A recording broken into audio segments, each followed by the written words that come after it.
This is a probable cause affidavit, and they don't have to lay out their whole case here. They just have to make up probable cause. They went to a very lengthy analysis of the cell phone. What people have to understand is the cell phone is not like GPS. That the scientist and the science behind this, when they do match his DNA with the DNA that was found at the crime scene, I think that will be an extremely important 51%.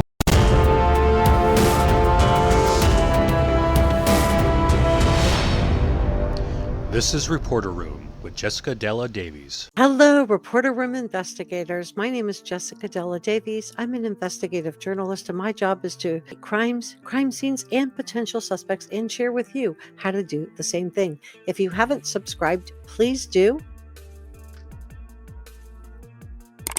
Like, share, leave a comment, and know that everything I'm sharing with you is my opinion. Today, we're going to be talking about the traffic stop that was made of Bryan Kohberger and his father, Michael Kohberger, because I think I caught something really interesting. Now, Bryan and his dad, Michael, were traveling from Pullman, Washington to Albrightsville, Pennsylvania for the holiday break, driving Bryan Kohberger's white Hyundai Elantra. And there were two traffic stops along the way, and they were just minutes apart, and both were for tailgating. There's been a lot of speculation that these two traffic stops occurred so that law enforcement could look at Bryan Kohberger's hands and face to see if there were any marks, and I do believe I've caught something. I'm going to show you the enhanced photos from the traffic stop, but I think we should look at the traffic stop first together. So let's review that, and then I'm going to go through the enhanced photos. The officer told the driver he was trailing too close behind a truck trailer and spoke to the two of them, this is Bryan and his dad, about their drive to Pennsylvania, which was more than 2,000 miles from both Idaho and his home in Washington. Now, Bryan is said to have been stopped by police officers twice as he made his way across the country from his home in Washington.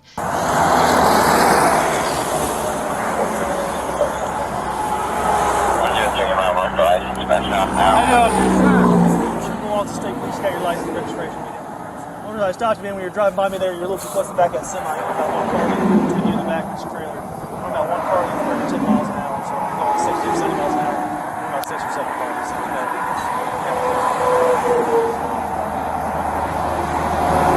Oh, you guys did?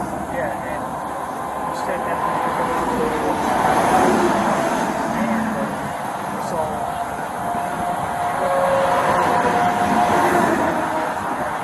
you guys stopped by a trooper? We don't have any SUVs. It was a county guy. Was it like a black SUV? Yeah. Okay. All right. You thought you guys were following too closely?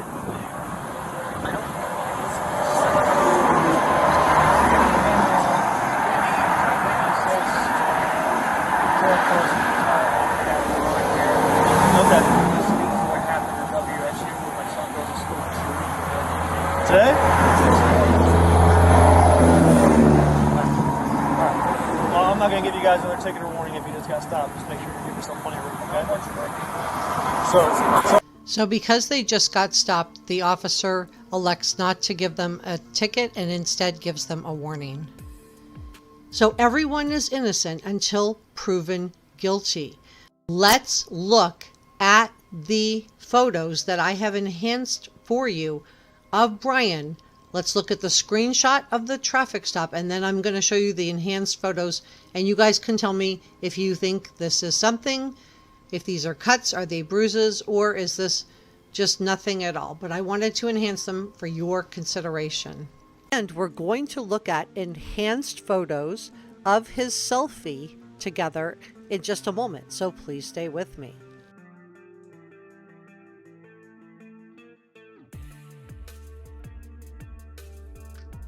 Here you can see the shots of Bryan and his father. Now let's zoom in on Bryan's face. And now we'll get just a little closer. What do you see?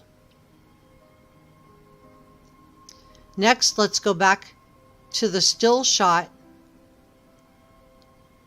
of the traffic stop. Now let's zoom in on Brian's right wrist. And now we'll come in just a little bit tighter. What do you see? So when I'm looking at this, I think there is clearly a wound, a cut on his right wrist.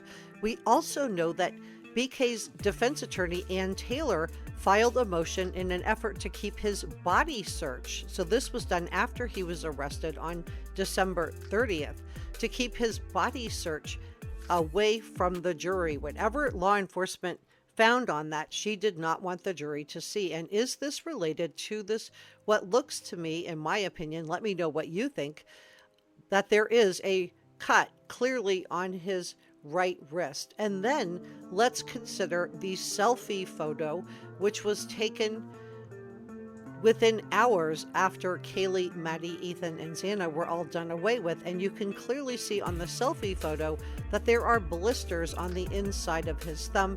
Was this related to holding something and gripping it very tightly? Watch to the end so you can see the enhanced photos of the inside of his thumb.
So thank you so much for joining me today.